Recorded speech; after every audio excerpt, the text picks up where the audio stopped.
Good afternoon, and thank you so much for joining us. We're going to go ahead and begin in 6 minutes.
Good afternoon, and thank you so much for joining us. We're going to go ahead and begin in 5 minutes.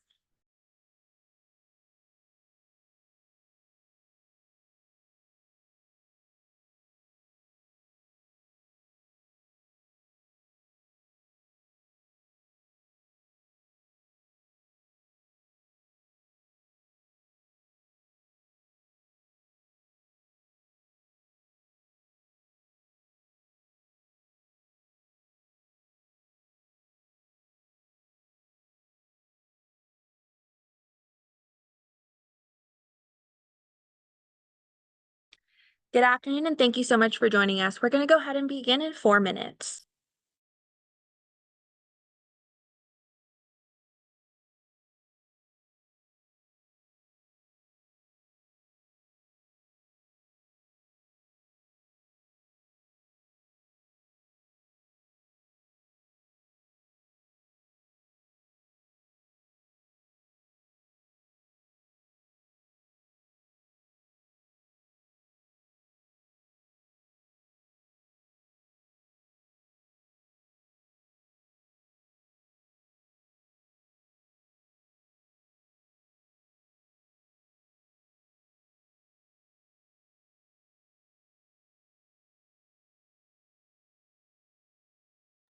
Good afternoon, and thank you so much for joining us. We're going to go ahead and start in 3 minutes.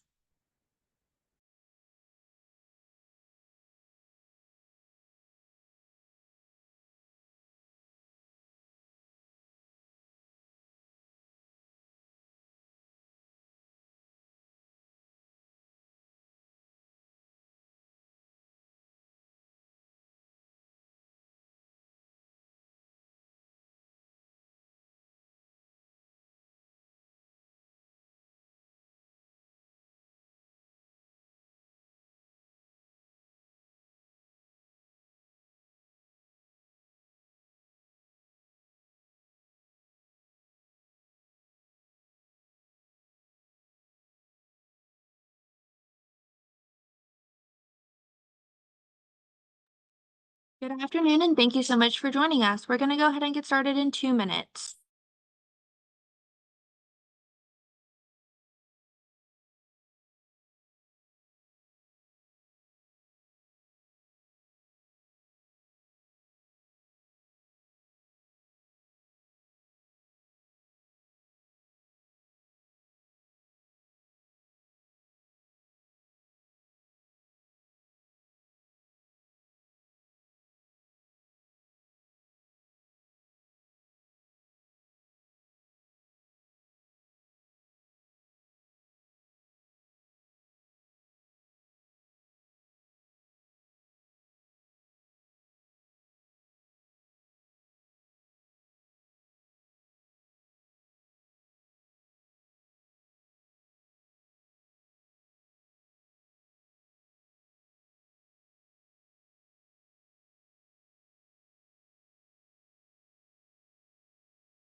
Good afternoon, and thank you so much for joining us. We're going to go ahead and get started in 1 minute.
Good afternoon. Thank you so much for joining us. Hugh, over to you.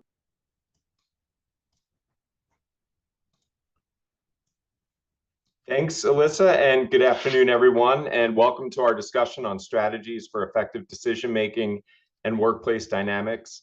I'm Hugh Murphy, Senior Vice President at Leadership Connect, and I'm thrilled to moderate this webinar on such an important topic. Over the next hour or so, we'll touch on several items, including challenging decision-making processes and overcoming obstacles in the workplace, creating a resilient work environment, navigating organizational differences, fostering collaboration across diverse teams, and preparing for the challenges that the future will bring us going forward. Of course, it wouldn't be a webinar without at least some mention of AI, I'm sure. So let me bring in the experts, as it's now my pleasure to welcome our outstanding panel. And first, we have Suzanne Batista, COO and Director at Cornerstone Government Affairs. Next, I'd like to introduce Jill Christensen, Chief of Staff at ServiceNow. And finally, please welcome Merritt Ogle, the Associate Director of Strategy and Operations at West Exec Advisors. Welcome again, everyone. Why don't we get started by just having each of you provide us a brief overview of your background and anything else you'd like to share to kick us off. Maybe Suzanne, do you want to get started? Sure, absolutely. And thanks so much, Hugh. Really appreciate you allowing me to join today's panel discussion alongside Jill and Merritt. My name is Suzanne Batista. As Hugh mentioned, I'm Cornerstone's Chief Operating Officer and have been with our firm now for 15 years, coming up on 15 years in early July. So Cornerstone is a DC-based bipartisan consulting firm. We focus on federal and state government relations, as well as public affairs and business consulting services. I started with the firm right out of college in July of 2009 and have worn a lot of different hats over the past 15 years, ultimately ending up in the COO position today. So looking forward to today's conversation. And with that, I'll hand it over to Jill. Thank you, Suzanne. My name is Jill Christensen. I am Chief of Staff for U.S. Public Sector at ServiceNow. ServiceNow was originally a ticketing software. We have expanded to be the intelligent platform for modernization. Prior to this role, which I've been in for about 3 years, I was with Nutanix for 2.5 in a sales operations role. And prior to that, I spent about 15 years with Accenture Federal Services in a wide variety of different roles. So super happy to be here. Thank you for including me on the panel, and I'll pass it over to Merritt. Thanks, Jill. Hi, everyone. My name's Merritt Ogle, and as Hugh mentioned, I'm the Associate Director of Strategy and Operations at West Exec Advisors. We are a geopolitical risk advisory firm that works largely with multinational corporations, startups, really anyone across the board that's working internationally that could use assistance navigating, any challenges that they have in the international space. I've been with our team for about 3 years. Prior to starting with West Exec, I was an innovation program manager in the intelligence community. So I really was interested from that experience to take, what I had seen inside, outside, and work more with the private sector and learn more about how, all different kinds of organizations can collaborate and learn and grow together. Over. Great. Thanks so much, everyone. Really excited to get started. So why don't we dive in? We can start to talk a little bit about workplace dynamics.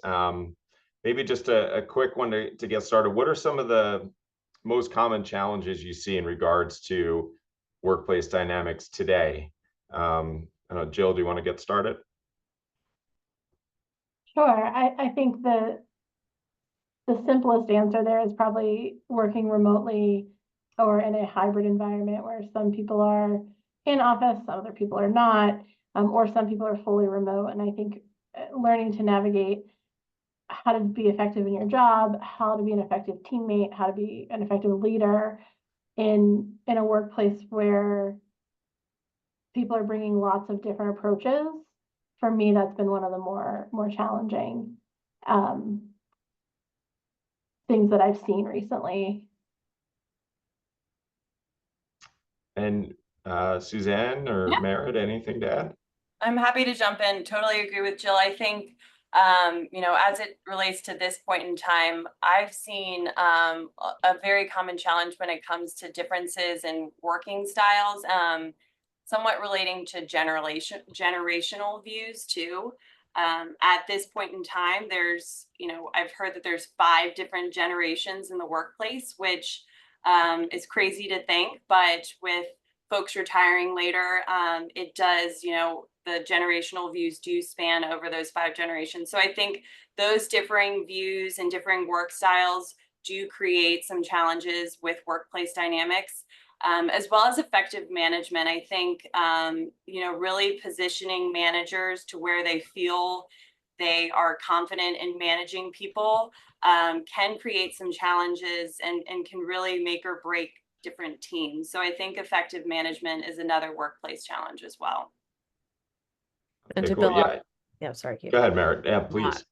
I was just going to say, Susanna, you hit what I was going to say with the effective management piece. And I think, the generational challenges that exist and figuring out how we put managers in place at all levels that really enable people to contribute the best to their organization without, squashing them. And that leads to the next challenge, I think, which is a kind of a 3-pronged thing that you can always talk about of recruitment, retention, and hiring. I bank those separately as hiring. I think, sometimes we can see, depending on the organization, you might be able to recruit and attract really interesting and great talent. But if you can't get them in fast enough, or you can't figure out how to, find them room in your organization, you're going to really struggle with retaining. You're going to, see decreased engagement. And those are all the sorts of things, especially I think, as Jill mentioned, with a remote workplace and the generational challenges, it becomes really hard when you start seeing people who are not in an office 5 days a week, but really, people that want to feel invested in their workplace culture and want to contribute to their team. But there's I think, additional barriers to having that kind of experience than there were pre-pandemic, that we're still really trying to work through. And it's finding how do you put people in place that make other people excited to come to work every single day. And I think that's something that all organizations are going to struggle with. Yeah, no, that's a great point. And I guess when you think about some of these challenges, I mean, imagine it's important to maintain kind of strong communication and collaboration across teams, even more so now as people are remote or hybrid. And maybe that even touches on the generational differences as well, as everyone has a little bit different style there. Anything you'd like to share around that, like how you can make sure you're fostering good communications and collaboration despite maybe not always being face to face in the office? I'm happy to jump in there, and Yeah. as you mentioned, I think, generally generational differences here are a really big thing. I think some of our older colleagues feel that being in the office is the only way you can really stay in constant communication. But I think some of the younger generations have really proven that you can be an effective communicator in a remote environment. But I think, again, going back to what I mentioned on just differing work styles, I think what really helps to foster strong communication and collaboration is really adapting to everyone's work style. So it can be tough, with a lot of the new platforms like Teams and Slack, making sure that everyone is using those for how they fully operate. Sometimes just the Teams chat is all a lot of our colleagues use, but there's so much more to a Teams platform, let's just say, when it comes to collaboration. So I think making sure that a team is communicating and adapting to everyone's work style, and teaching each other how to adapt to your own work style too is really important, I would say, when it comes to effective communication and collaboration. Yeah, I would agree with all of that. And I also think it's being deliberate about how you are engaging with people, because it's easy in the office to walk past them. I'm in the office today, to walk past somebody, say hello, have a chat, whatever. When you're remote or you have colleagues who are remote, I think as a leader, it's up to us to make sure we're thinking about that and engaging with that and coming up with ideas and plans that don't make them feel left out. So we have we have a grouping of folks in the federal practice who are local to the Washington DC area.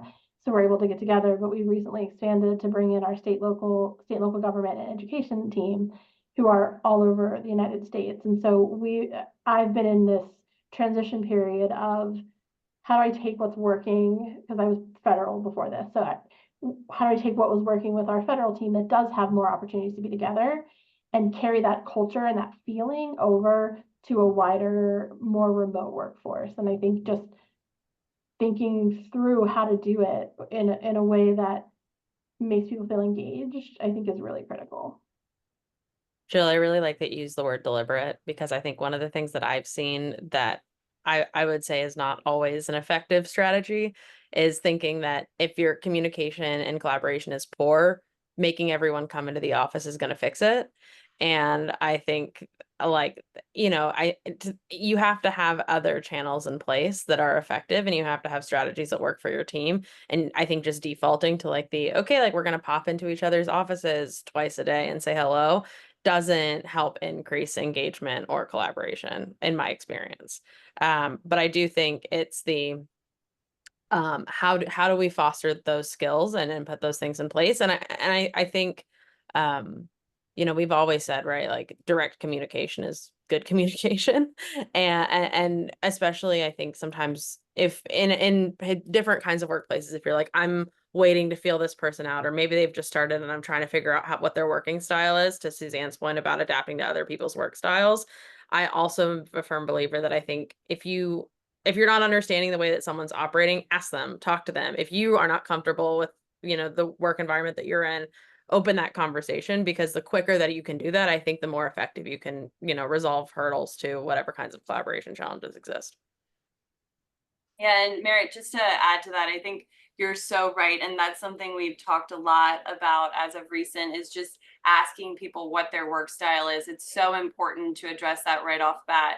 And I think, strong communication and collaboration starts at the top. So again, not to go back to this, it is a challenge, but just ensuring that managers are managing their teams effectively, and especially onboarding new colleagues, how they should be, and addressing what their work style is, because the team's success is the manager's success. So I think it's really important for managers to be very deliberate about their communication and collaboration too, because it definitely starts at the top.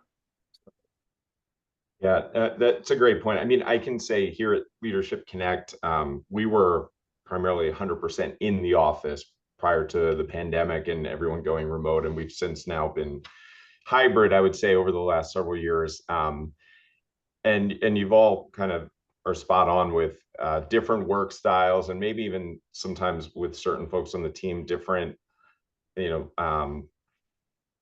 focus or different the ability to adapt or not be able to adapt. And like we've seen, there's some people I think who are even more productive now that they're home and just kind of have their space and doing their thing, and then others might need a little more guidance and help there. Like from a management perspective, how do you kind of address those different challenges, like where knowing that everyone on the team may not be kind of operating on the same style, but also maybe just sometimes struggling with the working at home. I think in our prep calls, a couple of you, Jill and Merritt, also mentioned just the complexities of life and work-life balance that get in the way. And I think those certainly become more of a factor when people are home as opposed to in the office. There's things that come up during the day that maybe, so I'd just be curious, like, how do you kind of address that? And maybe even specifically talk a little bit about like, what you'd mentioned about some of the complexities as it relates to, work-life balance and whatnot. Sure, I can Maybe- start. yeah, And thanks, Jill. So I am a mom. I'm a wife, and my daughter's 9, which I have now started saying bro in professional conversations, which is problematic. But I think for me, working remotely or having the ability to work remotely just allows me to be a more genuine person. And I I think one of the things that we have a tendency to forget is that we're all humans and we all have lots of competing priorities. And so my perspective on it is if you're doing your job and you're doing it well and you feel supported, I don't care where you are, right? There are certain events where you need to be in the office, great. But if you're caring for an elderly parent, or you are caring for young children, or it's summertime and your kids' camp ends at 3 o'clock, which is, where I am, it's okay to step away. And I think that goes back to the generational point Susan you made earlier about, a lot of the older generation folks feel like you have to be in the office 24/7. And I think I've had a lot of success with my teams having this adaptable, flexible approach. And I just onboarded a new person to my team, and I was sending my emails because what I'll do is, I'll check out maybe 4 o'clock or so, go get my kid, do dinner, do all the bedtime stuff. Although she stays up really late now, so that's not super helpful. But, I'll do that, and then I'll pick back up and kind of get through some of the stuff, get ready for the next day. And I found myself sending emails at 10 o'clock, 11 o'clock at night. And she made a comment about it, not in a bad way, but just like, I saw your email last night, sorry I didn't respond. And I was like, it's 9 o'clock the next morning. I have zero expectation that you would have, but I wasn't clear with her up front. And so for me, that was a lesson to take away, to say, just because a time works for me or a process or system works for me, I need to communicate that. So it ties back to all the things we've been talking about with being clear about your expectations. And so I think having that flexibility is a game changer, and we're going to have to embrace that, because I think as people are coming into the workforce, that's all they know. They've always had this ability to be connected 24/7. And so we have to be aware of that. And also, I think, help them set some boundaries. And in some cases, I learned from the boundaries that are being set with me about what availability looks like. And it's okay if you're not sitting at your desk 8 a.m., 8:30 a.m. to 5:30 p.m. We can still all be successful. Yeah, absolutely. And Merritt, since you mentioned sort of recruitment, retention, and hiring, how does the workplace dynamic and how does the remote or hybrid work and things like this kind of play into that recruitment, retention, and hiring that you mentioned? Yeah. Well, I think one of the things that's interesting too, and in my other time outside of my day job, I was the chief of staff for Young Professionals in Foreign Policy, which was an organization that I loved because I got to work with lots of really cool young people who were in the position of like, hey, I'm looking for the next really cool thing. How do I go find it? And what does that look like? And as we got further away from, 2020, less and less of them were looking for full in-person jobs. And I think, and more people wanted the remote flexibility, the work, to Jill's points about like, I love the whole like being genuine and authentic to who you are in the workplace. I know, and that's also like a huge generational difference, right? Of like, I talk to my dad about that all the time, and he's like, I go to work and I put on a face and that's work me. And then I come home and then it's home me. And for me, that's like, I think, I don't know, I'm not a sociologist to be able to tell people why that's changed, but I do think like that for me, I just knew that I was like, I thrive in environments where I can be who I am. And that also I think is like a superpower for me in the workplace, because the things that I know that I'm good at, I'm able to employ. So when I think about like recruiting other people and I see that in them, right? And then like you look at these organizations that are like, okay, we need you here 5 days a week. A lot of the organizations that I'm working with also, if you're doing international work and international business, you're talking, I mean, like sometimes you have calls at midnight because you're working with time zones, and that just is what it is. So I'm like, the idea that we're pushing people back into a 5-day work week, and then also asking them on top of that to be, to Jill's points on boundaries. Like, I love being connected all the time, but it's also introduced, how do I also not be online every waking second of the day? Because I want to be effective. I want to be doing my job really well. But like, I also, to the point of like, I might not respond to your email at 2:30 a.m. and that's okay. And like, I think as someone entering the workforce, like that took some time to adjust to, because to Jill's point, no one told me, no one said like, hey, you don't have to do that.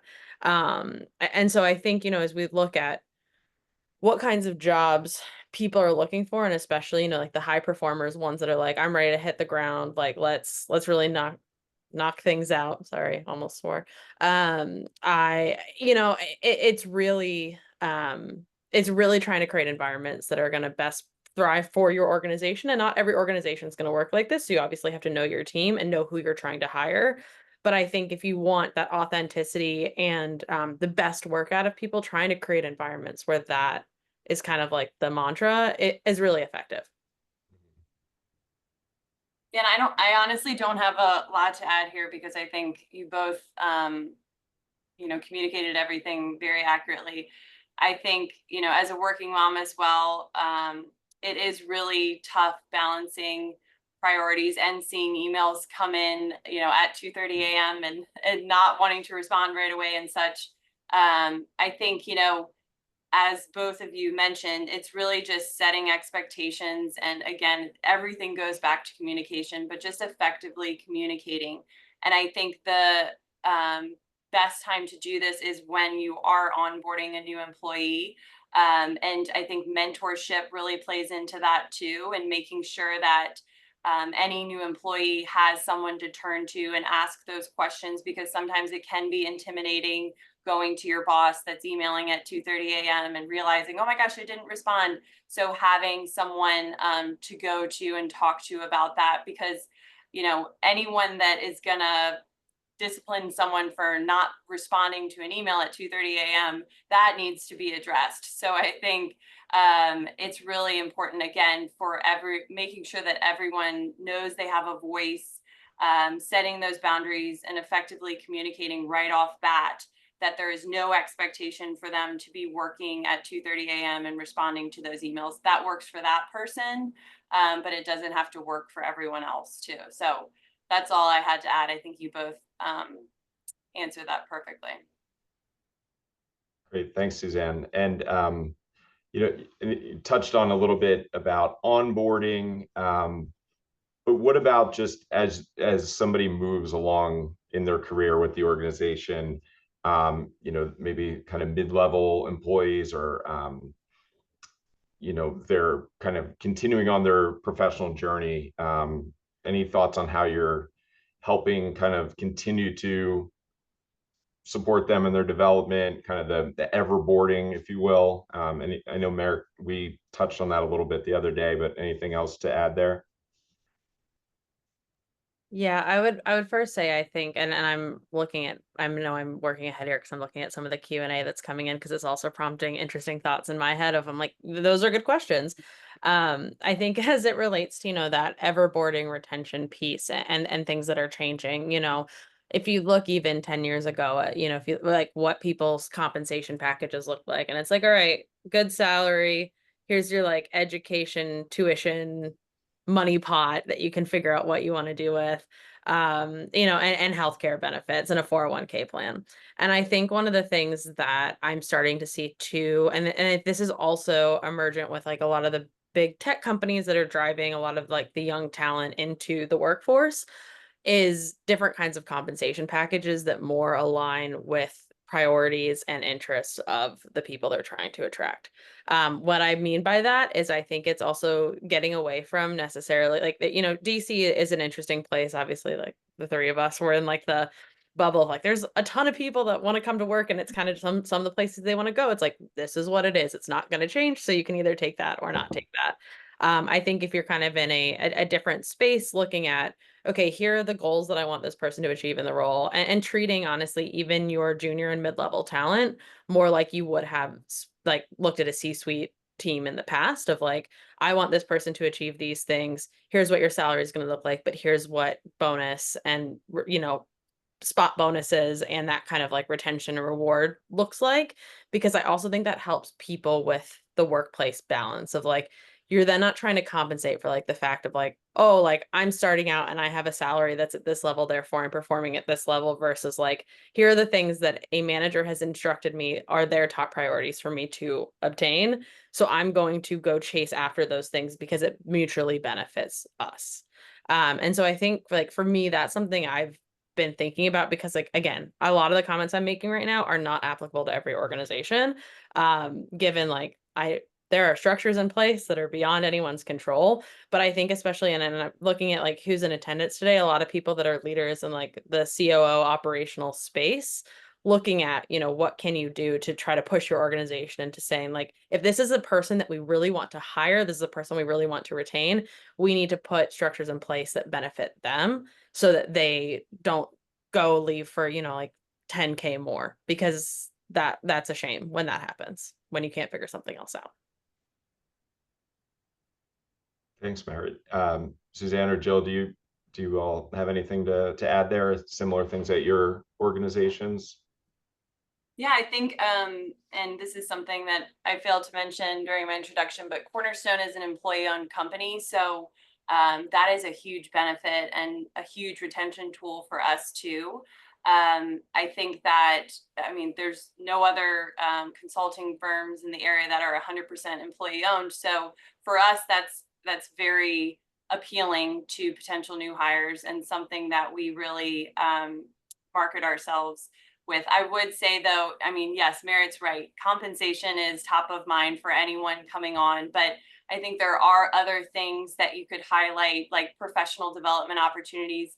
Everyone craves growth and knowing what their growth opportunities are. So really being transparent about what that looks like within your company is really important. I get that every single interview I do. What does growth look like? Will there be growth opportunities? So I think really communicating what that looks like for various positions is important, and just creating leadership opportunities as well outside of what a new hire's role may be, allowing them to know what other opportunities exist at the company that they can get more involved and more ingrained in the company is also appealing too. So Yeah, just to Oh, go ahead, piggyback- Jill. Sorry. Yeah, just real quick to piggyback on that.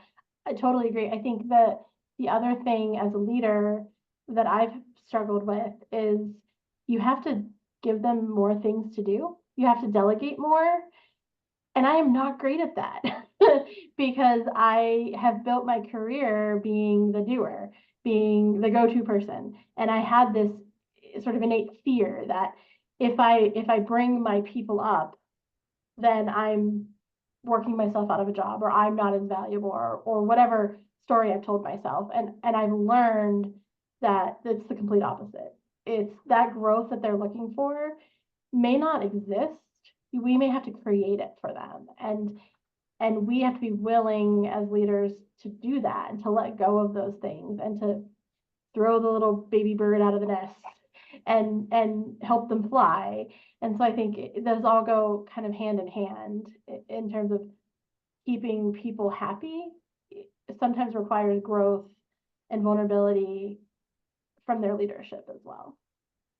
And that's a great point, Jill. I'm glad you mentioned like potentially sometimes creating that role or opportunity. I think, we all have our goals and things we need to accomplish, and employees have their goals and what they'd like to do. And I think, I don't know if you all agree, but to some extent, is it just a matter of trying to match, what the organizational needs are with the skill sets and interests of the employees, and trying to find that match and kind of that puzzle to put that together?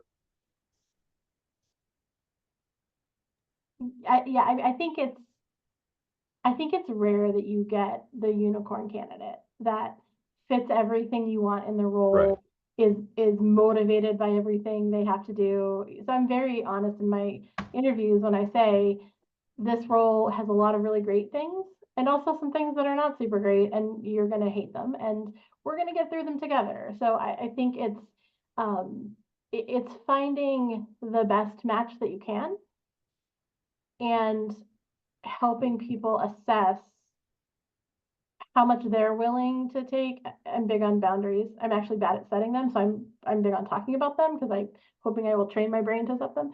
But I think having that boundary of these are the things that I'm not willing to compromise on, and these are the things that I understand are not going to be perfect about the job, and just trying to move forward with somebody who fits 80% and who is a culture fit. For me, that's kind of how I look at it. Mm-hmm. I agree. I mean, and Jill, you just said, I think cultural fit is one of the most important things that we look at when we're looking at new hires, because we focus so much on our culture that's so important to us. And, you know, Jill, you brought up a good point on some of kind of the menial tasks. I always try to hit on that in interviews because, you know, we are a very flat organization. And I think it's really brought us a lot of value in that, you know, everyone is approachable, and, you know, our leadership is very available to talk through things, to help with things. And I think that really opens our colleagues' eyes to realize that nothing is beneath them. So I think that's something, you know, I really try to stress during interviews too, that nothing is beneath anyone at our company. So coming in with that mindset is really important. And being willing to jump in and help with, you know, whatever's asked of you, even if it's not the most glamorous part of the job, is just really important to our culture for sure. One of the things that goes along with that I think goes to some of the questions about retaining and motivating Gen Z hires. And I'm so with both of you guys on the, you know, menial tasks exist. Work that you don't love is always going to exist. Something that I've been really impressed by with a lot of the young people that I'm working with is their ability to try to do what they can to optimize and make more efficient the things they do not want to do. And that's something I think, you know, Hugh, you introduced of like, we can't have this conversation without talking about AI.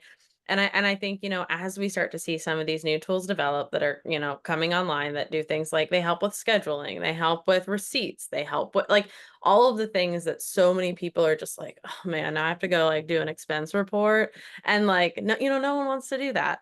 But it takes time away from the other things that you're doing. And I think like, you know, my overarching thought on a lot of those is people saying like, oh, you know, these kinds of things are taking jobs.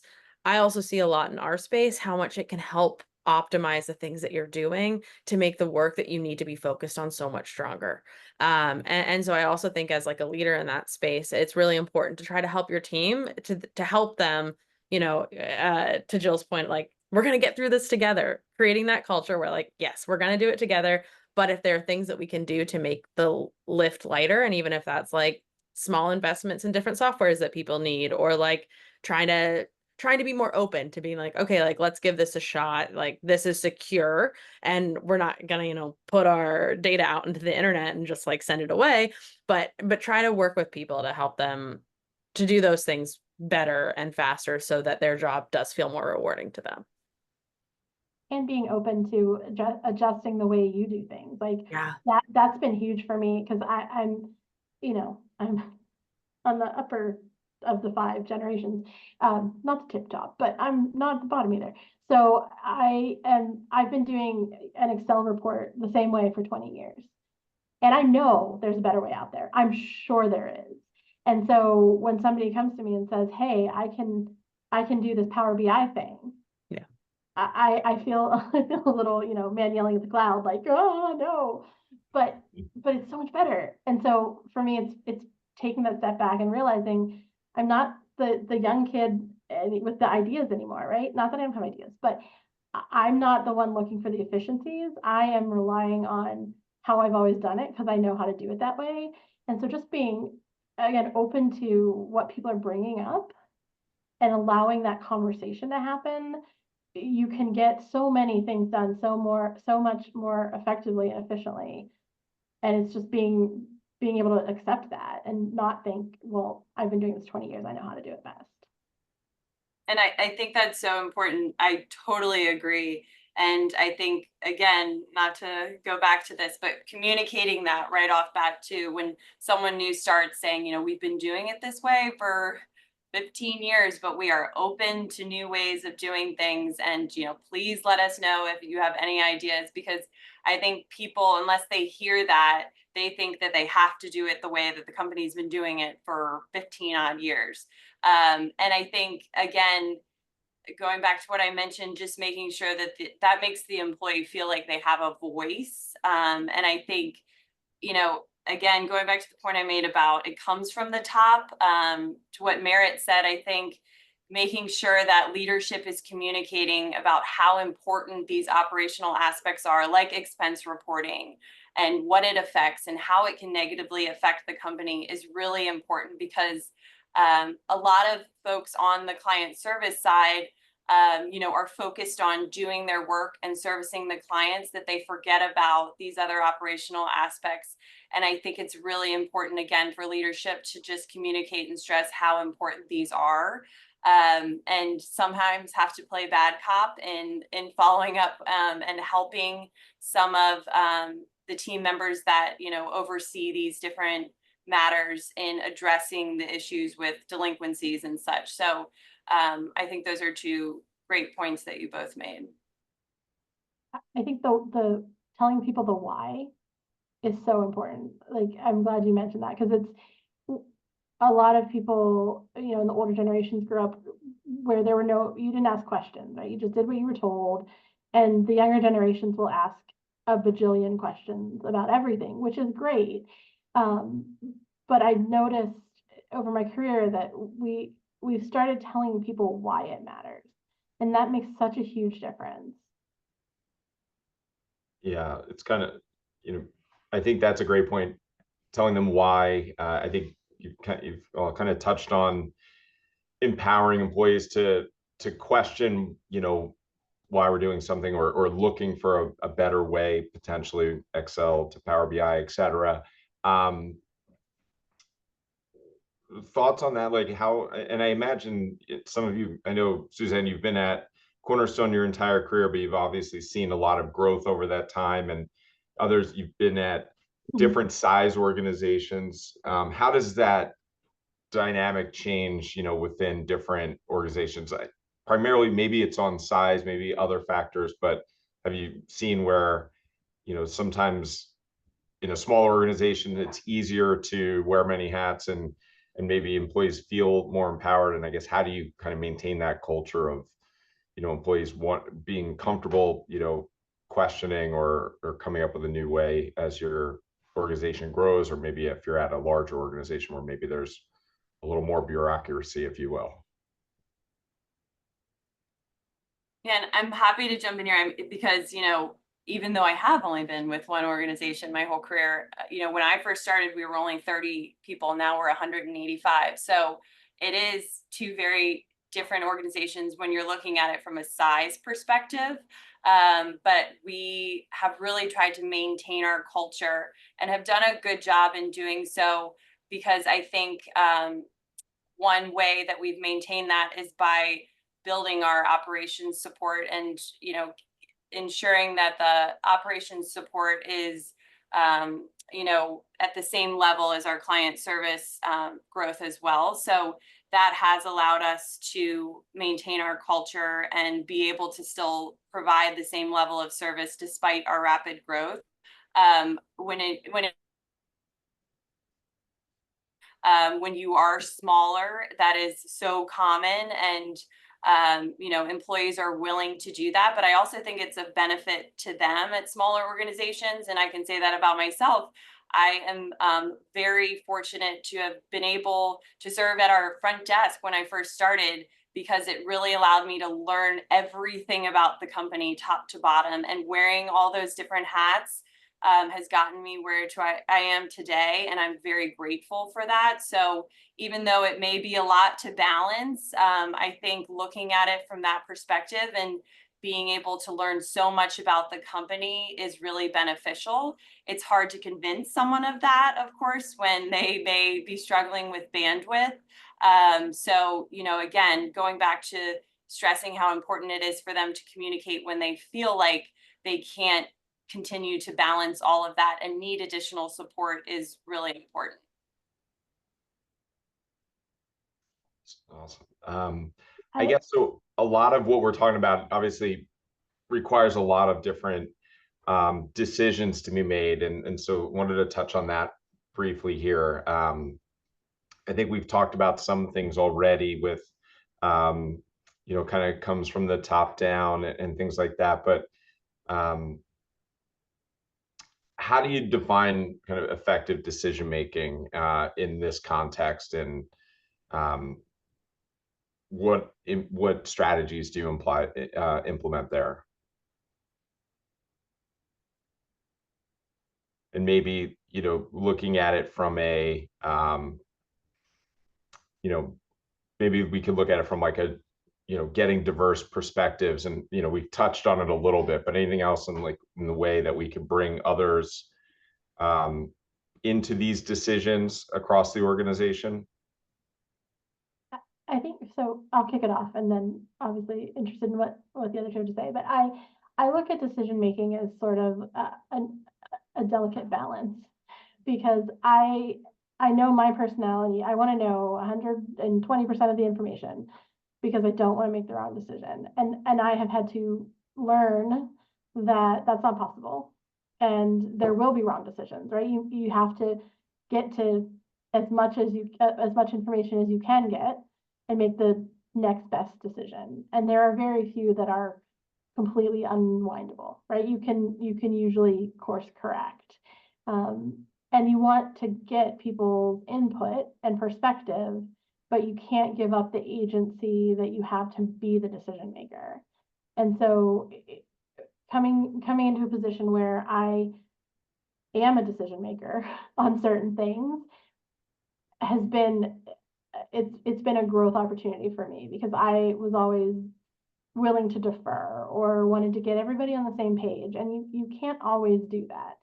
So it's finding that balance between getting so many opinions that you can't make a decision, or giving up your autonomy to make that decision, and making sure that you're including all the right voices. And so I approach it with, I'm going to be open and transparent. I'm going to bring in as many people as I can based on what the decision is. But at the end of the day, I'm going to make the decision that I feel is the right decision to make at the time.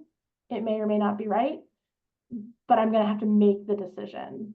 And not making a decision is a decision in itself. And so I've had to really force myself to take the scary jump and say, I think this is what we're going to do, and see what happens.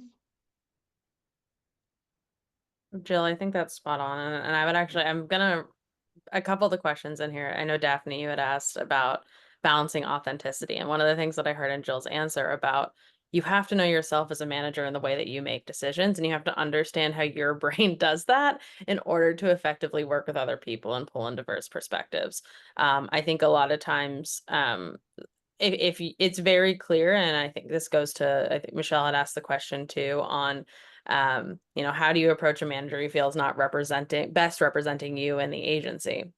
And I think that's something that if a lot of people who don't know themselves in the way they make decisions can't be authentic leaders.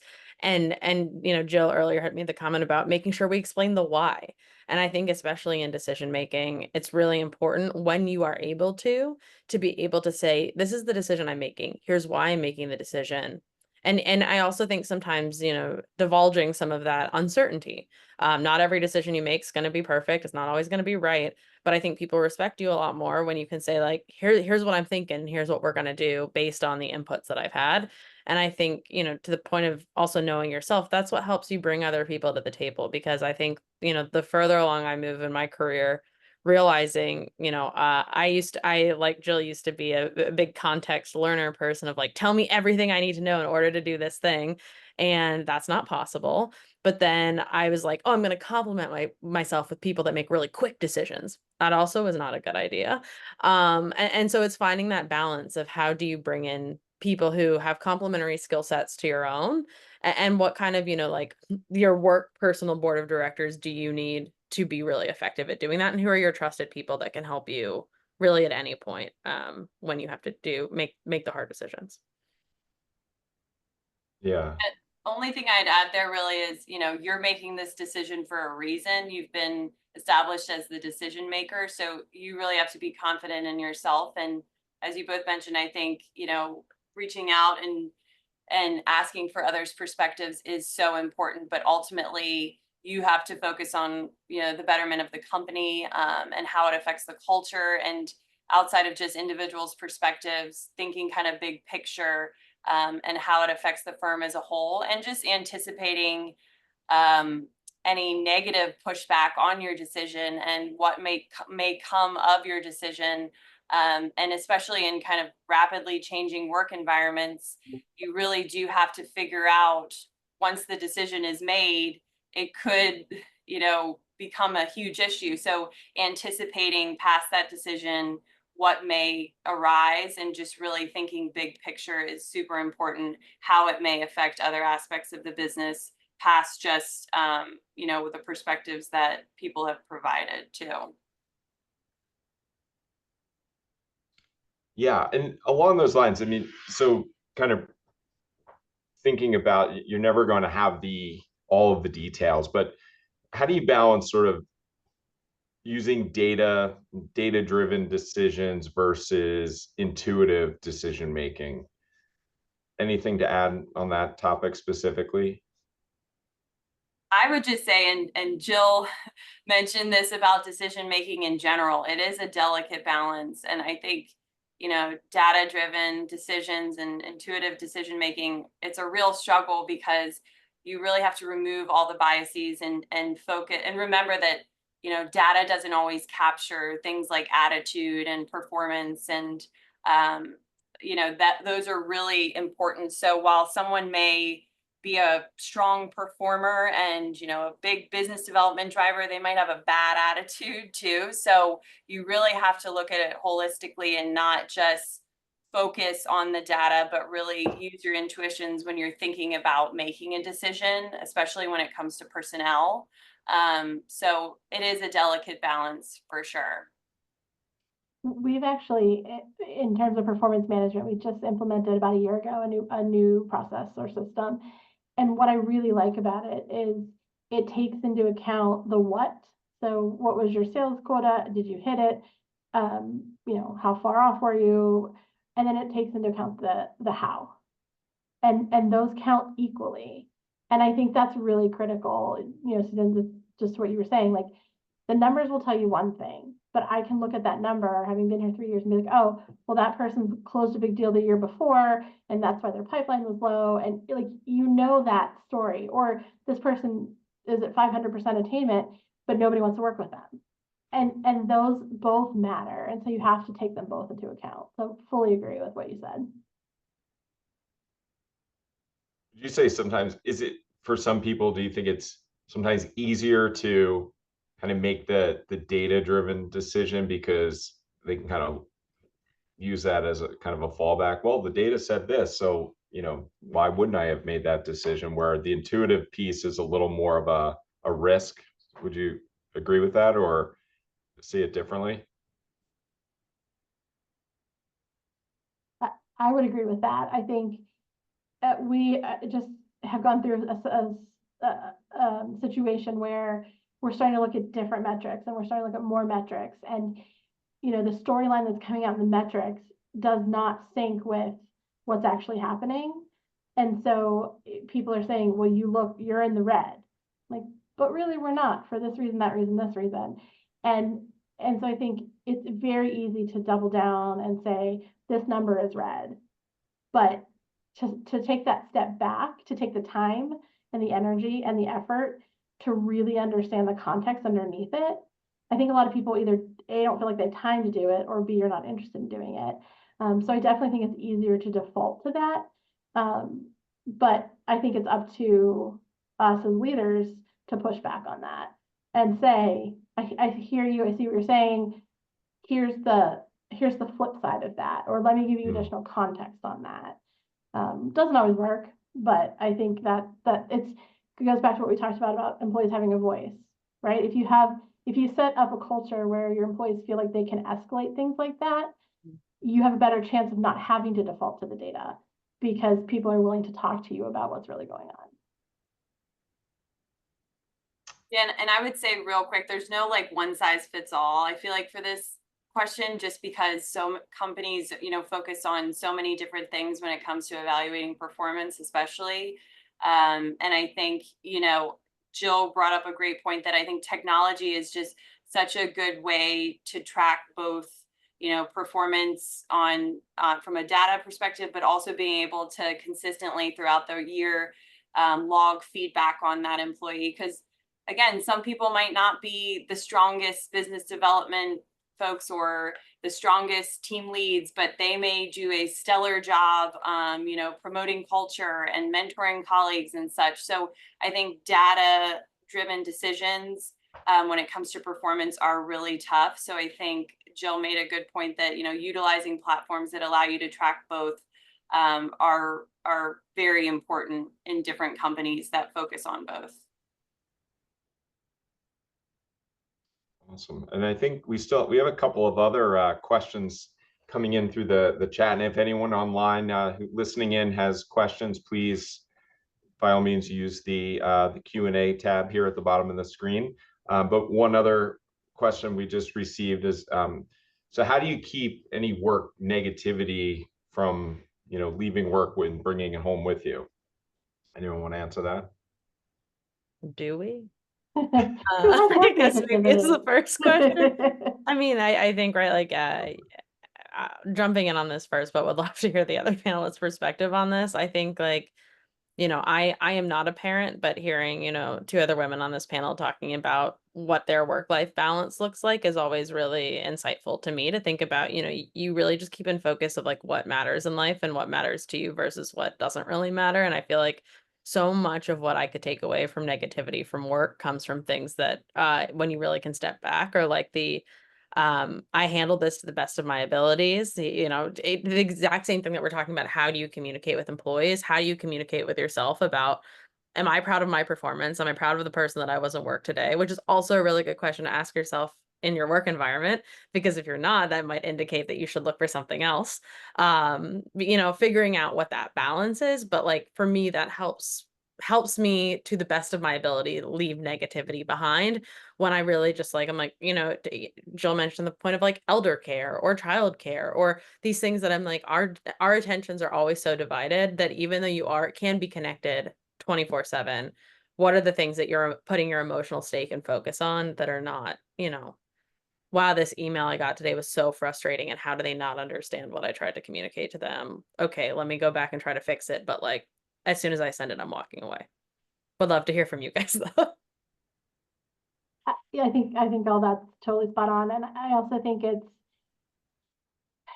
can be little acts of self-care, which sounds trite, and I don't mean it that way, but it's taking the time to sort of have a firm break between the two. Whether you're working from home, working from the office, you know, there are days that I get in my car and I just turn the music up really loud and I scream, sing, and I'm not a good singer. So people probably are looking at me like, is she okay? If I've had a really bad day, you know, but it's also having a sense of yourself outside of work and knowing who you are and who you want to be outside of the employee, right? Employee is only one part of who we are. And because we all spend so much time at work, and a lot of us, myself included, put so much of ourselves into it, that it's really hard sometimes to separate out what happens to you as the employee when you have your employee hat on versus when you have your, you know, at home. Again, not that you're different people, but your areas of focus are different when you have your at-home hat on, or your parent hat, or your friend hat. And so I think it's just, I've been working on instilling a sense of self outside of my job, and just going to that space, right? And having my daughter help with that, but it's not just that, because that can be just as taxing. And so it's, you know, do you like to read? Do you like to go for walks? Do you like to listen to music? Do you like to lay in a dark room? Like whatever it is, find that thing that gives you that little bit of disconnect to try to break that connection between the negativity that happened during the day and what you want for the rest of your day. I couldn't agree more. And yes, it is a very personal thing, you know, what works best for you and all. And I think of it very much as like, you never want to go to sleep and still be in a fight with your spouse, you know, like you never want to leave the workplace and just feeling uncertain or letting something fester. So again, I think it's good to talk about it. Easier said than done, but you know, identifying someone within your company that you can really go to for advice and seek out, and using resources that your company offers too is really important, whether it's employee assistance programs or mental health seminars, whatever that may be. If you feel like you have negativity when you're leaving work, if something doesn't work, like Jill outlined, from a personal perspective, it's trying to identify what will work and seeing if your company has something to offer, or if there's someone that you can go to talk to about that issue, because you never want to let something fester. And to Merritt's point, if it's a constant thing, maybe that company is not the best for you by all means. But I think it's so important to address that problem and find a solution so that you're not experiencing that when you leave work and are able to have that separation for sure.